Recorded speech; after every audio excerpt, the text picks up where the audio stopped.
Assalamualaikum warahmatullahi wabarakatuh. Anak-anak kelas 4, hari ini kita masih belajar tema 2, selalu berhemat energi.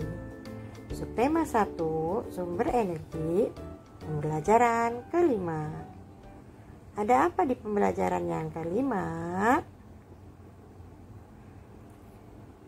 Sebelumnya kamu telah berlatih teknik vokal dalam menyanyikan lagu Menanam Jagung. Menyenangkan bukan? Jagung adalah salah satu sumber daya alam yang berasal dari bidang pertanian. Indonesia juga kaya dengan sumber daya alam laut. Salah satunya adalah ikan.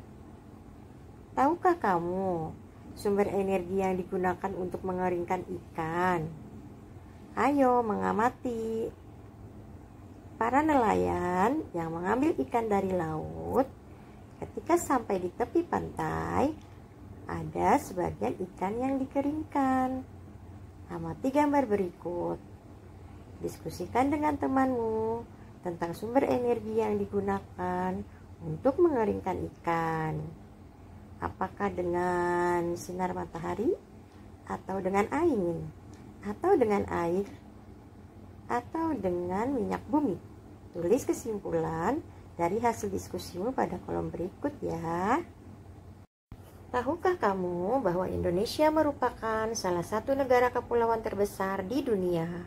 Sebagian besar wilayah Indonesia adalah kawasan kepulauan dengan sumber daya yang sangat tinggi nilai ekonomisnya. Salah satu contohnya adalah Banyuwangi. Panjang garis pantai kabupaten yang berada paling ujung Pulau Jawa ini sekitar 175 km.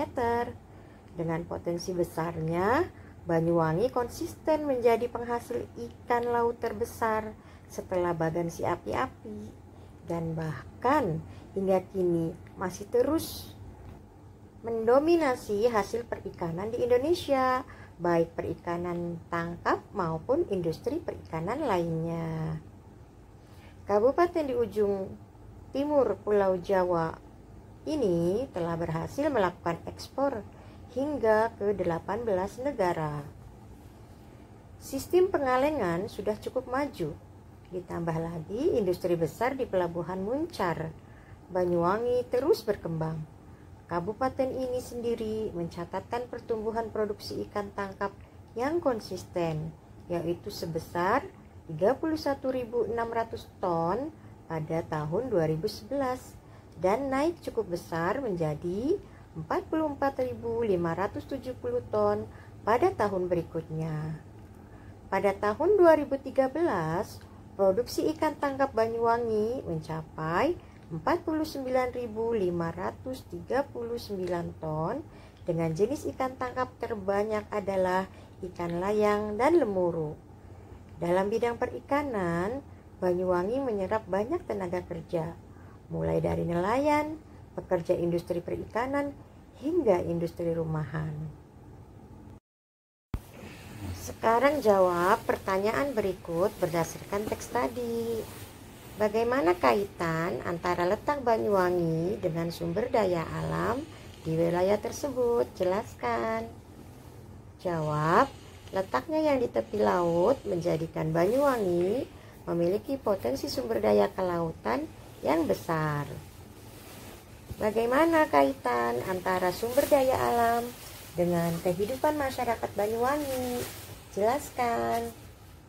Jawab, karena sumber daya kelautannya sangat potensial, maka penduduk setempat pun menjadikannya sebagai sumber penghasilan atau mata pencaharian, atau sebagai alat untuk mencari uang. Bagaimana dengan wilayah tempat tinggalmu? Apa saja sumber daya alam yang dimiliki oleh kabupaten atau kota tempat tinggalmu? Bagaimana sumber daya alam tersebut memengaruhi kehidupan masyarakat setempat? Ayo cari tahu melalui wawancara dan studi pustaka. Tuliskan hasilnya pada kolom berikut. Apakah tempat tinggalmu dekat dengan laut? Jika demikian, maka sumber daya alamnya sama seperti Banyuwangi, yaitu ikan dan hasil-hasil kelautan. Apakah wilayah tempat tinggalmu dekat dengan gunung? Jika demikian, biasanya sumber daya alamnya berkaitan dengan hasil perkebunan seperti kopi, teh, dan lain-lain. Apakah wilayah tinggalmu dekat dengan perkotaan? Jika demikian, maka biasanya penduduknya mencari pekerjaan dengan berdagang atau menjadi karyawan. Apakah wilayah tinggalmu dekat dengan tempat pariwisata yang dikunjungi banyak orang? Jika demikian, maka biasanya mata pencaharian penduduk setempatnya adalah dengan menjual cindera mata. Nah, sekarang tentukan sendiri mana jawaban yang benar yang sesuai dengan tempat tinggalmu. Sekarang kita belajar matematika. Perhatikan soal berikut. Seorang nelayan memperoleh ikan sebanyak 120 kilo hari ini. Ikan tersebut dijual sama rata kepada 4 pembeli. Taksirlah berat ikan yang didapatkan oleh setiap pembeli. Jawab, 120 kilo dibagi 4 sama dengan berapa kilo isi sendiri. Jika setiap pembeli membayar Rp17.000 per kilogram, taksirlah berapa uang yang harus dibayar masing-masing pembeli. Jawab, Rp17.000 dikali 30 kg dibulatkan jadi Rp20.000 dikali 30 kg sama dengan berapa rupiah? Hitung dulu ya. Selanjutnya, berapa jumlah total yang diterima oleh penjual? Karena sudah dibulatkan harga per kilonya Rp20.000, maka dikali 120 kg sama dengan titik-titik. Silakan anak-anak hitung sendiri ya, karena sudah diberitahu caranya. Mudah bukan? Sebanyak 148 warga desa Muara Baru bekerja sebagai petani, 257 warga bekerja sebagai nelayan, 106 warga bekerja sebagai buruh pabrik, 467 bekerja sebagai pedagang, 325 warga bekerja sebagai ibu rumah tangga, dan sisanya tidak mempunyai pekerjaan.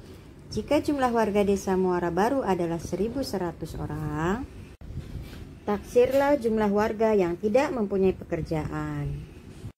Jawab, 1.100 dikurangi dalam kurung 148 tambah 257 tambah 106 tambah 467 dibulatkan menjadi 1.100 dikurangi 150 tambah 250 tambah 100 tambah 470. Ibu rumah tangga tidak dihitung karena bukan jenis pekerjaan.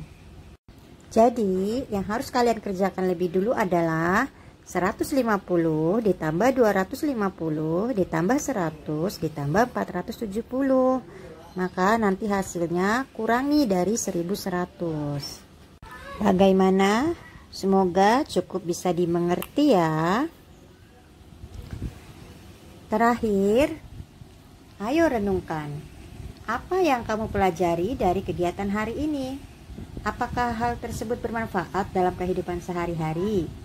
Bagaimana perasaanmu selama belajar? Dan apakah ada hal lain yang ingin kamu ketahui? Terakhir sekali, kerjasama dengan orang tua. Amatilah pemanfaatan sumber daya alam di lingkungan rumah dan sekitar tempat tinggalmu. Tuliskan hasil pengamatanmu di bawah ini. Kalau sudah selesai, ucapkan terima kasih kepada orang tuamu. Dan sampai di sini dulu pembelajaran kita hari ini. Assalamualaikum warahmatullahi wabarakatuh.